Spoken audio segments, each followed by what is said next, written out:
Finally, after months and months of corona pandemic, the world starts feeling the end of the tunnel. Good morning, everyone, from wherever you are. Thank you for joining Valores Business Academy webinars, and most importantly, hope you are all safe with your families. I'm Dana Shaheen. I bring around 20 years of professional experience in data science and modeling. I'll be moderating and sharing the message across our speakers, Ifrs and Bertrai. Ifrs is Valores Group International Business Development Director, experienced in compliance and digital transformation. Bertrai brings around 20 years of professional experience in banking, mostly in compliance and business intelligence. This webinar will be recorded and posted on Valores website for our valued guests who would want to revisit it going forward. I'm sure a lot of you have questions, so you can submit them during the talk by clicking on the Q&A button below, and I will relay them as much as we can to our panelists at the end of the webinar. Before tackling our agenda topics with you, a quick introduction on Valores, 30 years and 30 seconds.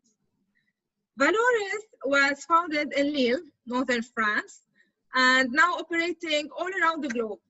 We deliver to multiple lines of business: banking, insurance, retail and merchandising, supply chain optimization, digital government, multimedia communication, and healthcare. COVID-19 has broken all chains of risk and compliance. Regulators cannot sustain a resilient financial system with previous norms like Ifrs 9, Basel 3, and AML. The private sector cannot survive with prior compliance regulations. What are the regulators' responses and financial measures to provide market trust and transparency, foster economic and financial stability, and assist banks and insurance in playing a significant role in addressing COVID-19 related issues? Today's agenda is emphasizing the following cases. What's left from the financial regulations? What's left from Ifrs 9 and risk modeling? What's left from Basel 3 requirements to arrive to what's left from AML CFT obligations?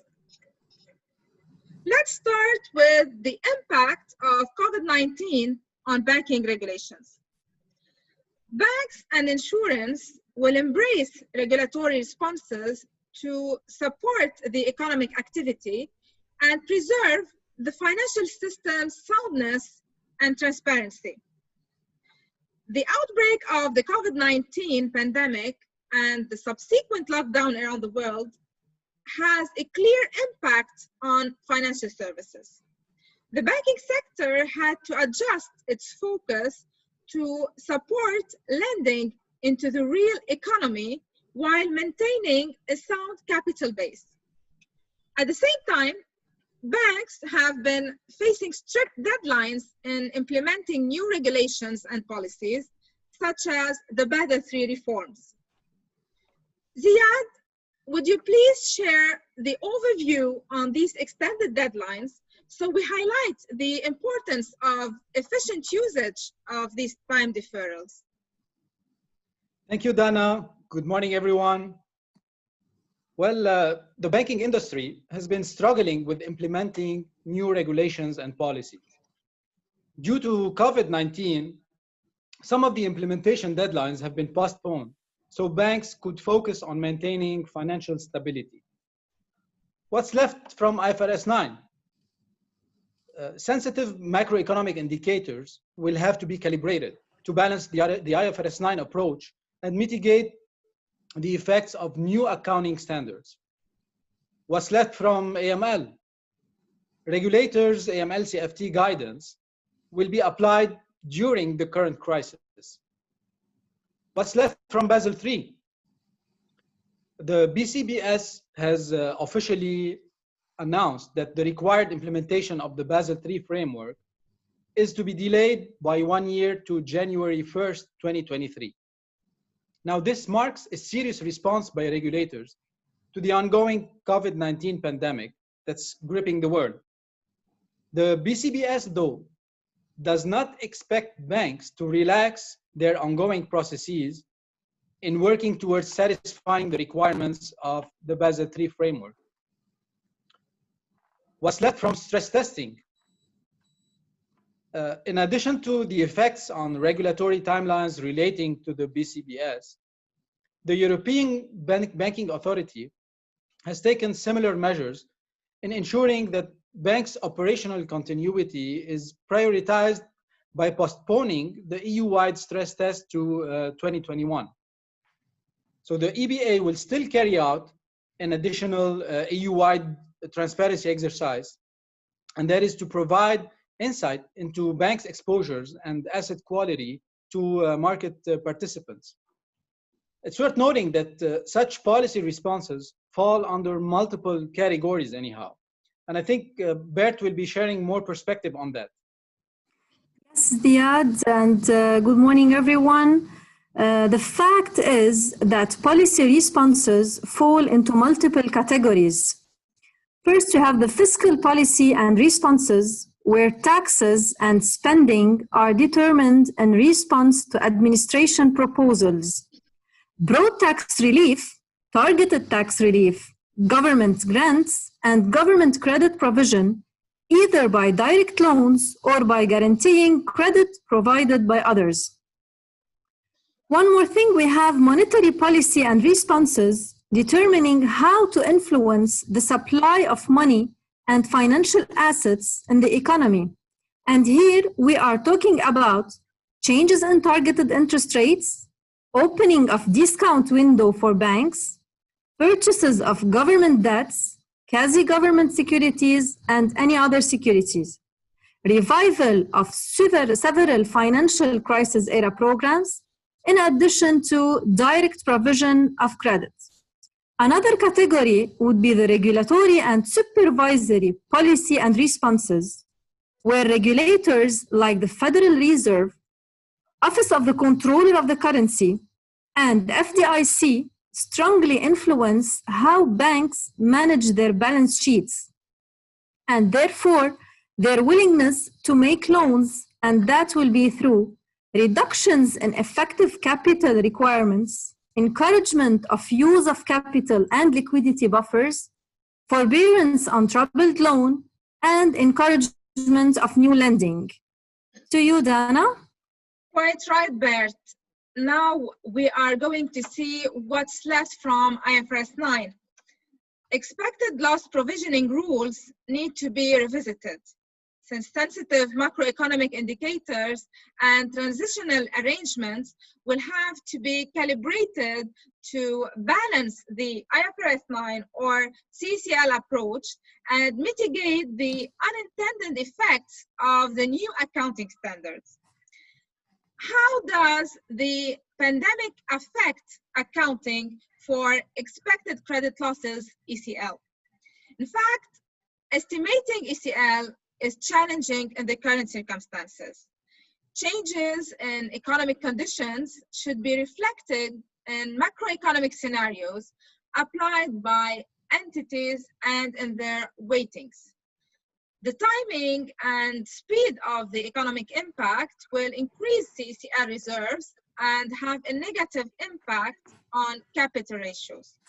So, Ziad, how have the economic forecast been updated while ensuring expected credit losses?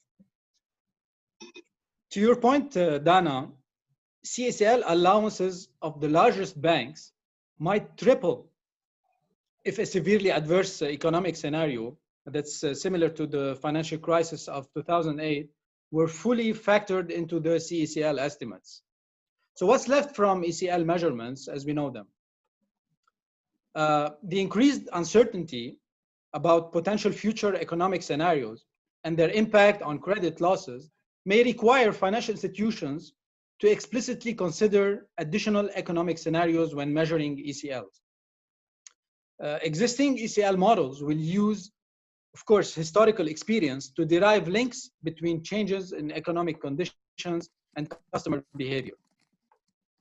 Financial institutions will then, with the exposure to severely affected customers, industries or regions, they need to consider whether this appropriately captured in their ECL measurements. Governance mitigations measures need to be considered too when estimating ECLs. Now, many borrowers are drawing down credit lines or holding on to cash, as you know, and this will be relevant for estimating exposures. The expected cash flows used in measuring ECLs may also be affected by any actions planned by the financial institution. And finally, the limit increases for credit cards may impact the period of exposures. Now, what will be the management consideration when measuring ECL? So eventually, management will consider whether additional economic scenarios are needed at first. Then whether adjustments to model results based on expert credit judgment are necessary. They'll consider whether the measurement appropriately captures the types of customers or regions that are particularly impacted by the COVID-19. And changes in customer behavior too, such as drawing more extensively on credit lines and holding on to cash. They'll consider the impact of any assistance to borrowers from a government or a regulator. And they'll also consider the impact of any actions planned by the company, like the modification, forbearance, or limit increases, and all this on the expected cash flows. Now, banks must take immediate decisions that will determine how they collect, interpret, and ultimately use 2020 credit and default data in the future. So, Bert, I know you were planning on, on briefing us on actions to facilitate the loss forecasting. Yes, Ziad. So what's left from risk modeling as we know it, and what is the immediate action to address it? Well, banks must make decisions on how they collect, interpret, and use credit and default data in the future, as you said. Here are some actions that, if taken now, will facilitate loss forecasting in the years to come. First, to capture borrower financial health, banks should store a detailed record of the financial health of each borrower going into the crisis. This includes operating cash flows and their underlying growth and volatility, along with details of depreciation. Banks should be capturing structural information about business before and during the crisis, such as the number of operating locations, employees, and legal structures. Tracking cash flows during the support. So government cash injections and wage subsidies must be tracked carefully so that the underlying net operating cash flow, both before and during stress, can be extracted and analyzed at a later stage. Another point, banks will need a way to identify and track borrowers that received support that is otherwise invisible, for instance, where it flowed into an account at a different bank or was in the form of a rebate or deduction. Restrictions on business activity and targeted government support are affecting different sectors in different ways. Regulators have allowed for special capital treatment for exposures restructured under the support packages. Here we are talking about track distress and capital treatments in parallel. Moreover, we have to digitize origination and restructuring. It is imperative that banks standardize their data collection processes with data governance frameworks like Valores for the new lending conditions, whether new originations or adjustments to an existing exposure, so that in the future they can reconstruct and analyze the way decisions were made. Finally, start loss forecasting now. Banks must quickly assess whether the incremental data being captured are sufficient to support future modeling efforts. Dana, back to you. After reviewing with you, Bert and Ziad, what's left from IFRS 9, we are going to move to what's left from Basel III. Adequate and delicate survival decisions will have to be made against the capital and liquidity buffers. We'll need to redefine creditworthiness and embrace flexibility in loan classifications. The economy is facing a major shock as policymakers seek to put in hibernation to address a public health emergency. Basel Committee sets out additional measures to alleviate the impact of COVID-19. They published technical clarifications on extraordinary support measures related to COVID-19 to ensure that banks reflect the risk-reducing effect when calculating their regulatory capital and liquidity requirements. And that is besides the expected credit loss accounting and the margin requirements. So what's left from Basel principles?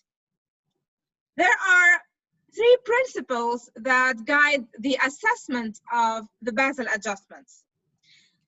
The adjustments should be effective in supporting economic activities. They have or they should preserve the health of the financial system, where banks should remain sufficiently well capitalized, liquid, and profitable to underpin sustainable growth. Also, the adjustments should not undermine the long-run credibility of financial policies, because credibility is hard to gain and easy to lose. So what's left from Basel III requirements?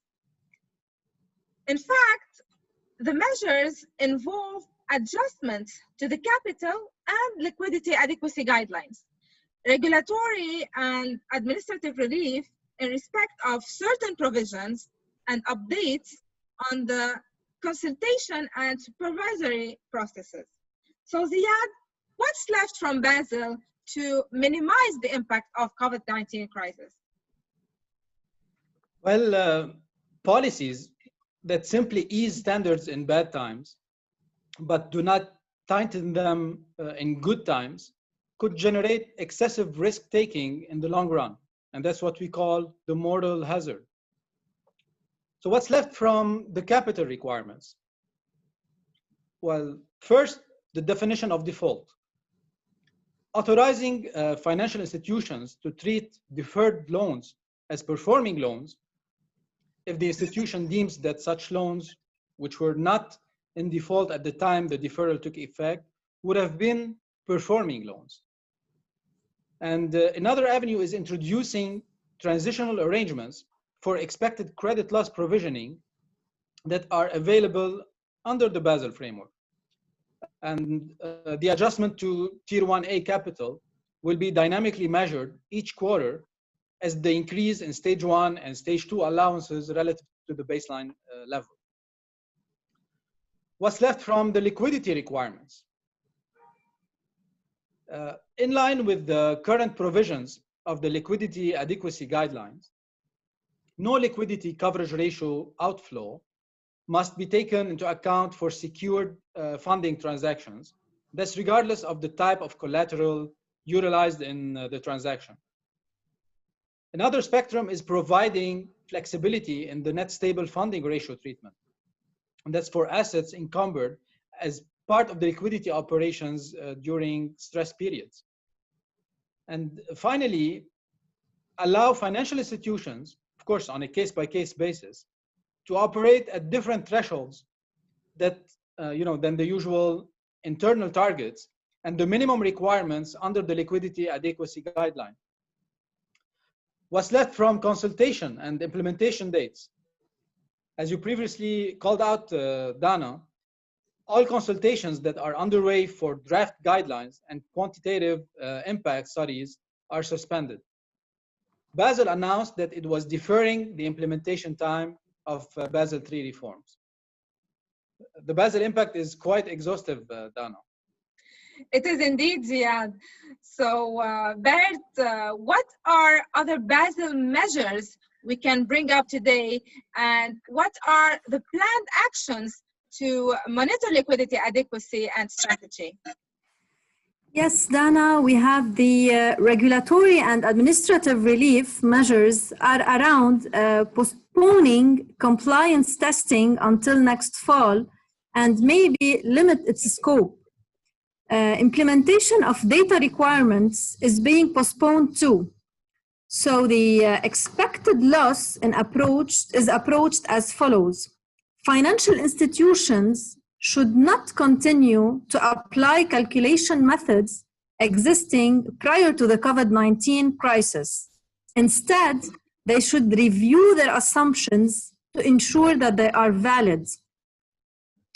In determining the economic impacts, financial institutions are encouraged to consider exceptional circumstances, high degree of uncertainty, and long-term economic trends in determining forward-looking information.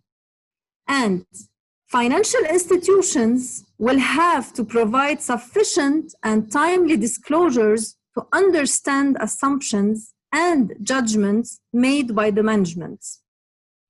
So the question, what are the planned actions to monitor liquidity adequacy and strategy?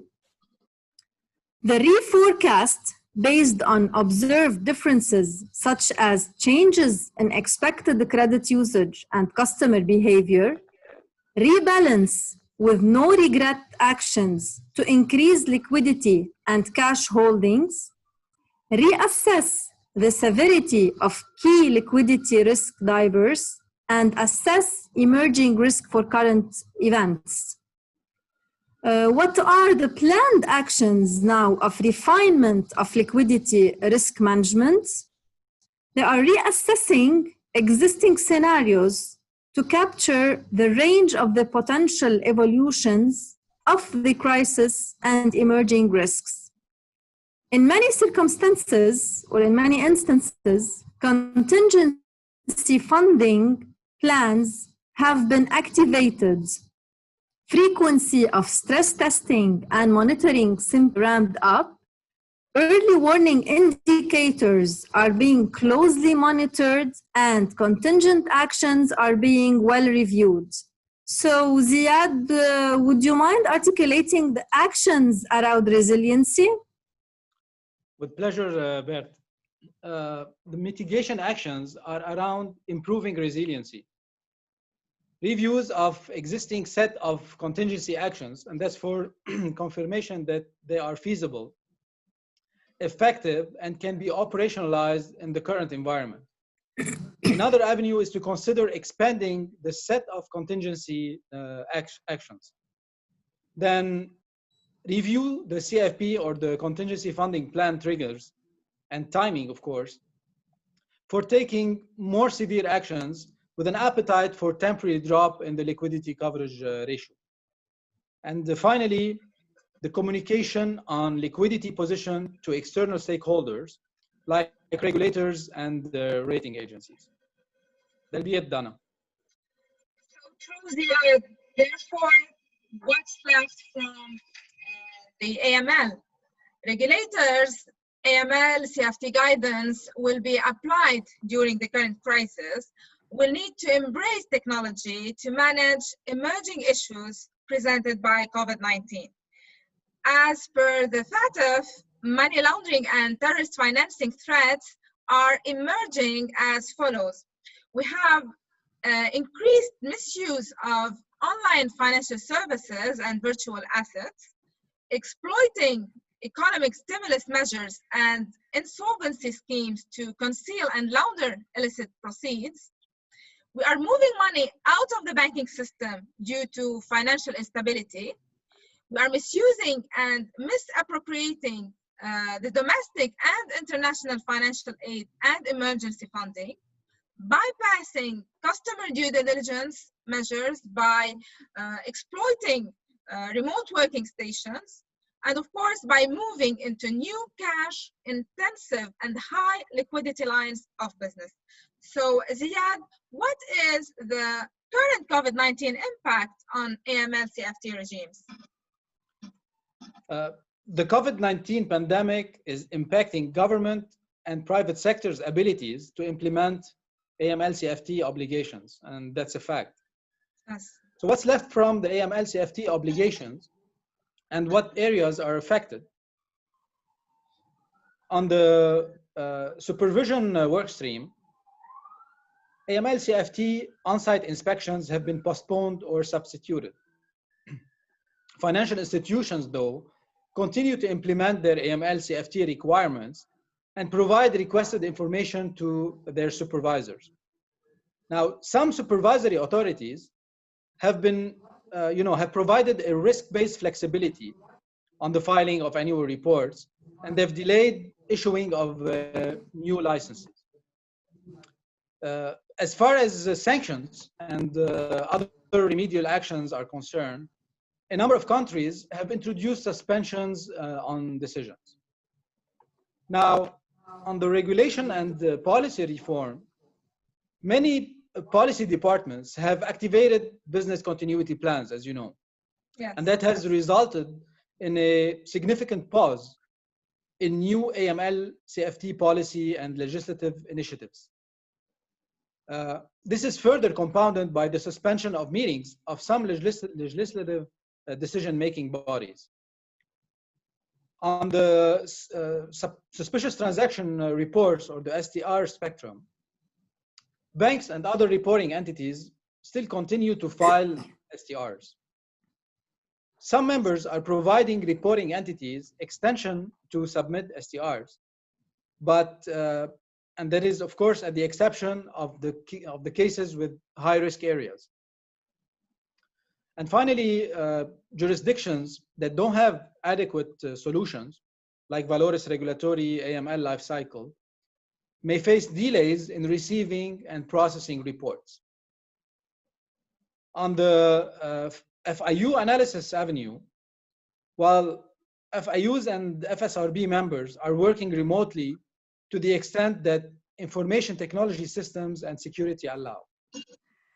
If I may, Ziad, for international cooperation, some delegations expressed concern that delay in cooperation could be exacerbated over time due to remote working of FIU staff.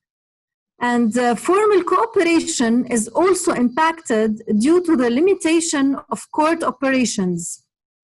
On another hand, law enforcement authorities, the LEAs, they continue to prioritize AML CFT efforts with a heightened focus on emerging COVID-19 predicate offenses. Some prosecutions, though, may be postponed or delayed due to the suspension of trials, hearings, and other in-person proceedings. There are some reports that the diversion of law enforcement and security resources to COVID-19 responses emboldens terrorists and terrorist financiers in their activities. There's one avenue that's worth exploring, one more avenue actually, and that is the one of the private sector. As banks are raising concerns about accessing information to conduct due diligence on customers and business relationships. There's increased activity in non-banking sectors like online gambling, the insurance sector, dealers in precious metals and stones and securities. And finally, the money value transfer service sector is facing particular disruption as migrant workers have been affected by confinement measures and the company shutdowns. Now, Dana, I know for a fact that there's a range of actions that jurisdictions are taking in response to these challenges. I think that Bert was planning to approach it, no? Yes, indeed, Ziad.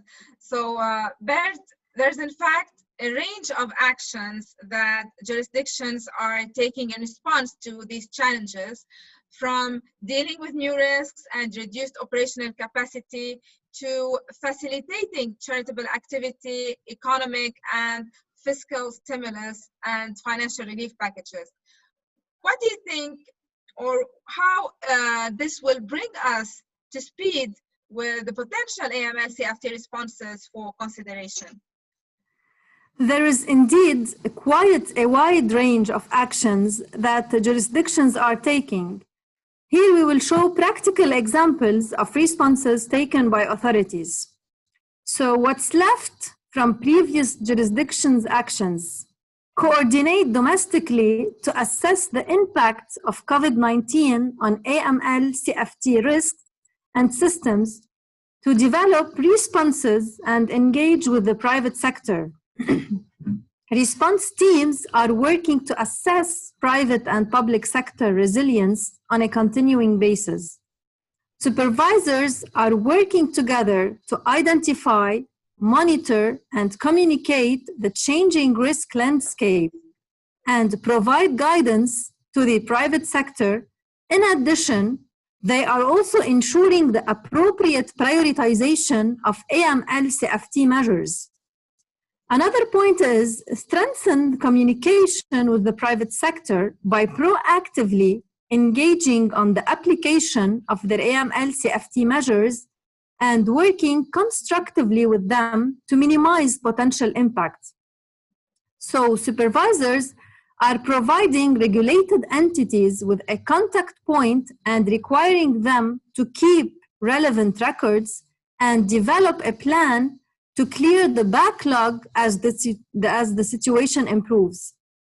Some countries are communicating beyond the financial sector to DNFBPs to address sectors that may have lower resilience.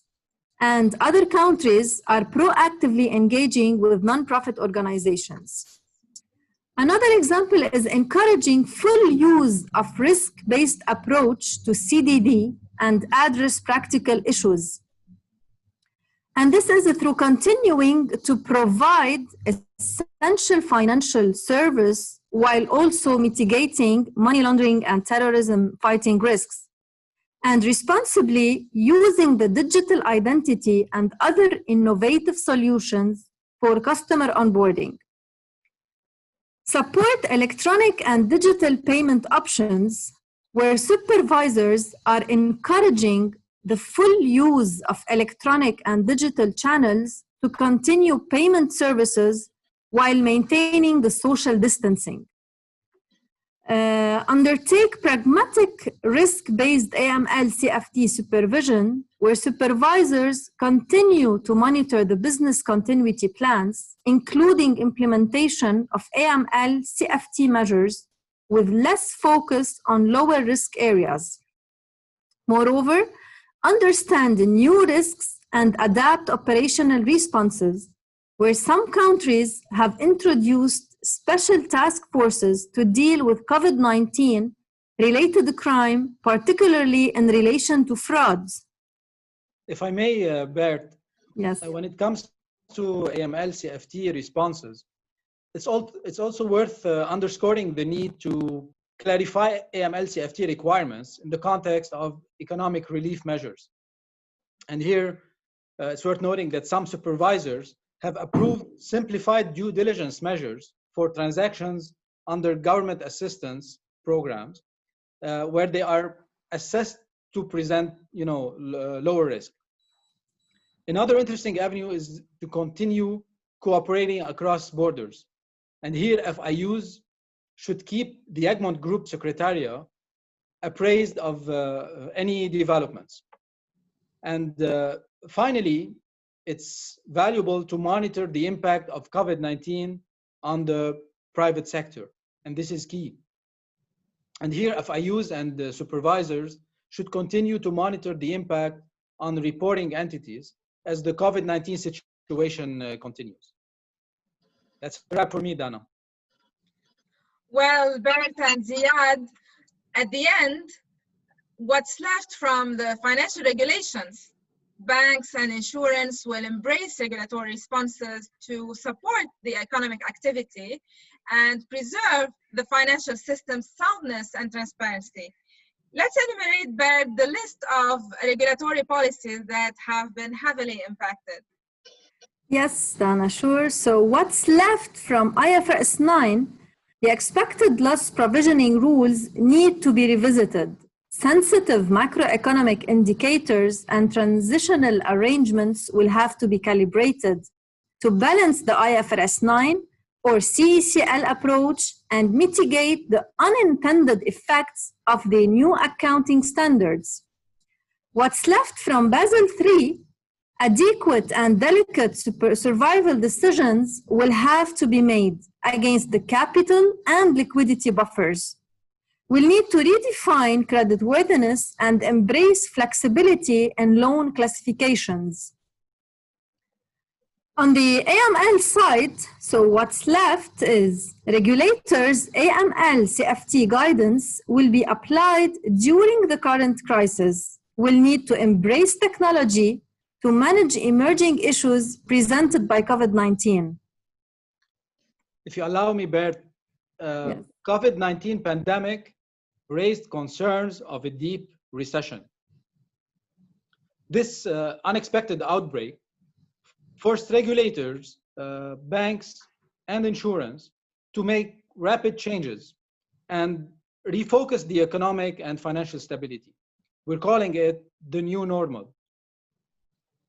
Authorities have deployed refined monetary and fiscal policies to cushion this economic blow.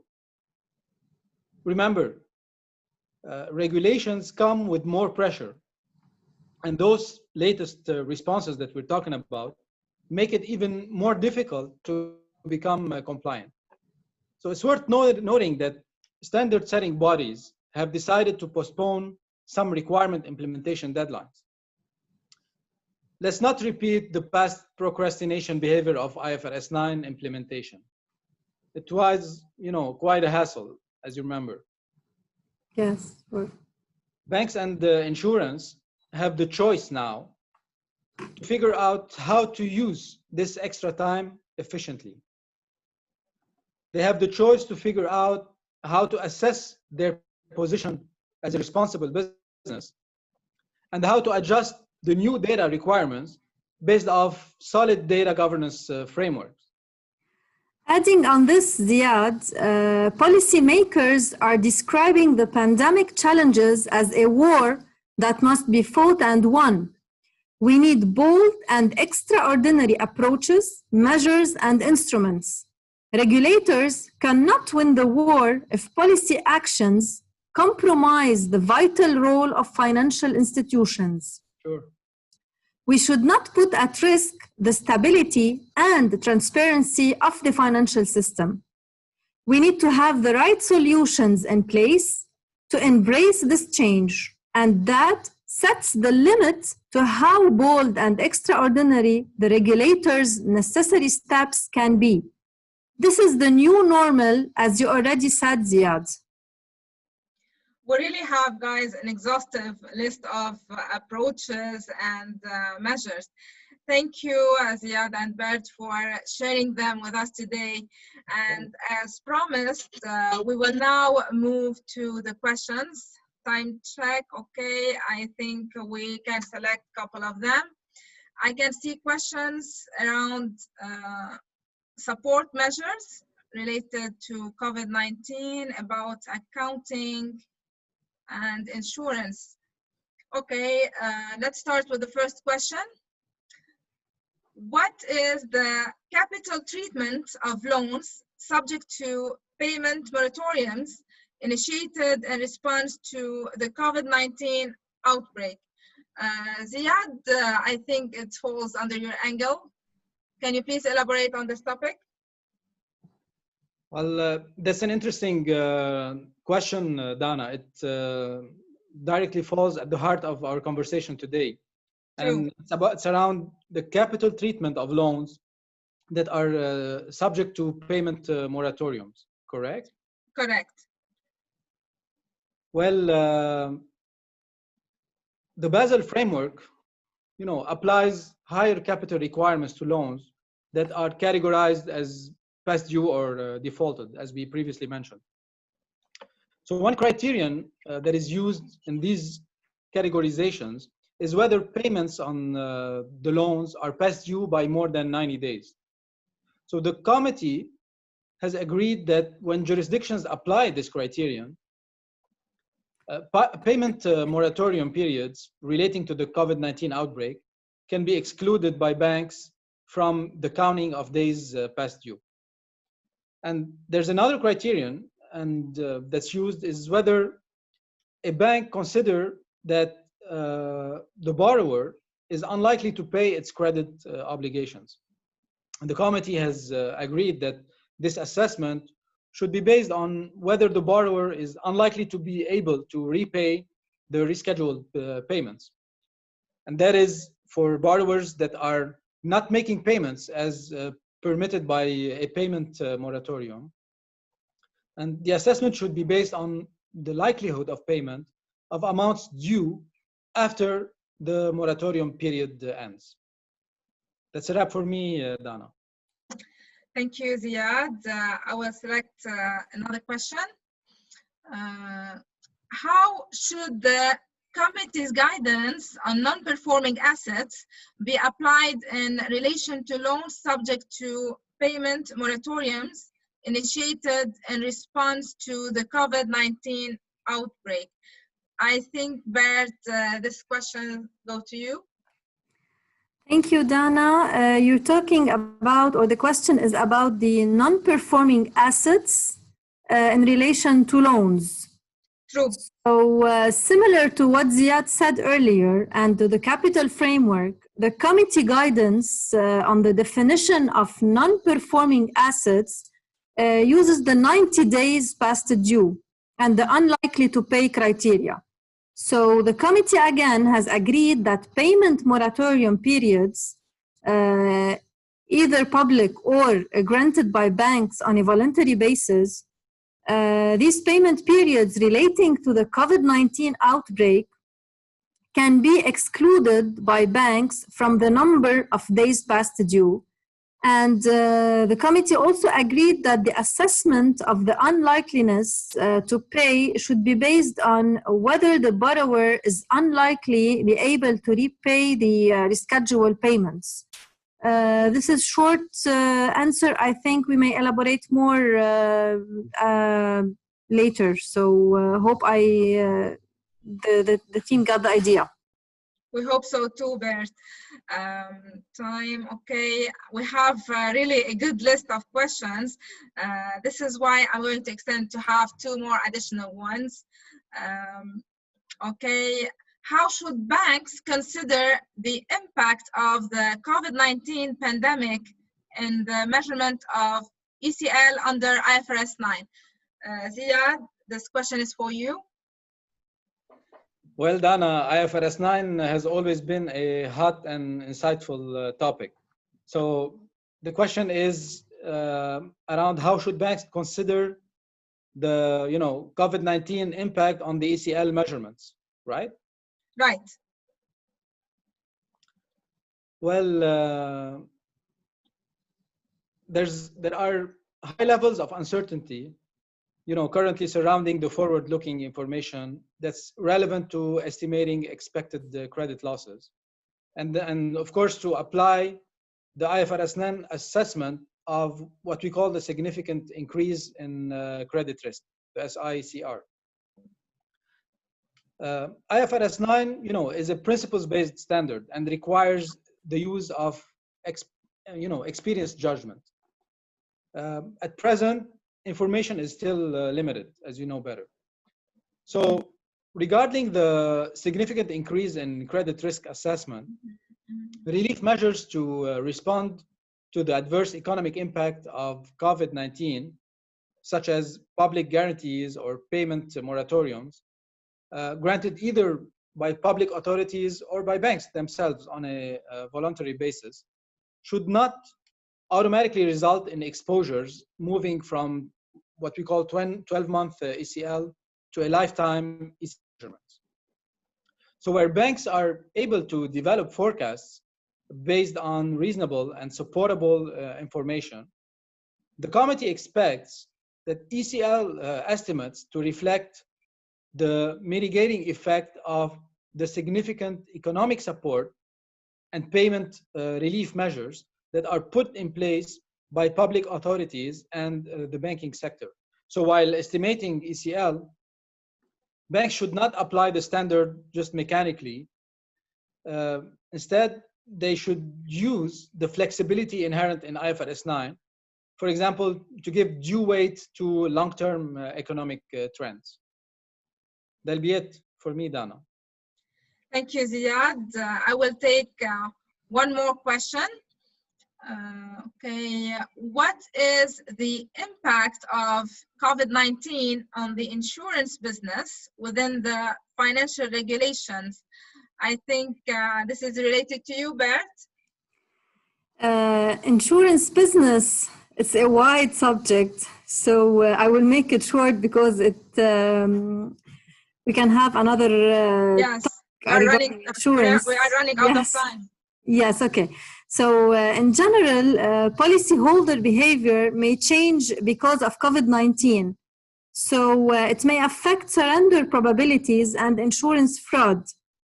Measures taken by governments and regulators to slow down the spread of the pandemic may limit sales activity and could impact premium income. So for the non-life or general insurance, many policies will have exclusion clauses for pandemic risks, which were strengthened for products such as business interruption and travel insurance after the SARS coronavirus outbreak in 2003. Event cancellation coverage may cause greater losses for insurers because some policies cover pandemic risk. For the reinsurers, we will need to respond to losses ceded by direct insurers and will need to perform similar evaluations. And finally, for the life insurers, will probably face the most significant impact. The further decline in interest rates and the downturn in financial markets could lead to impairment of financial assets. So this is it for me, Dana, regarding the insurance. Thank you, Bert.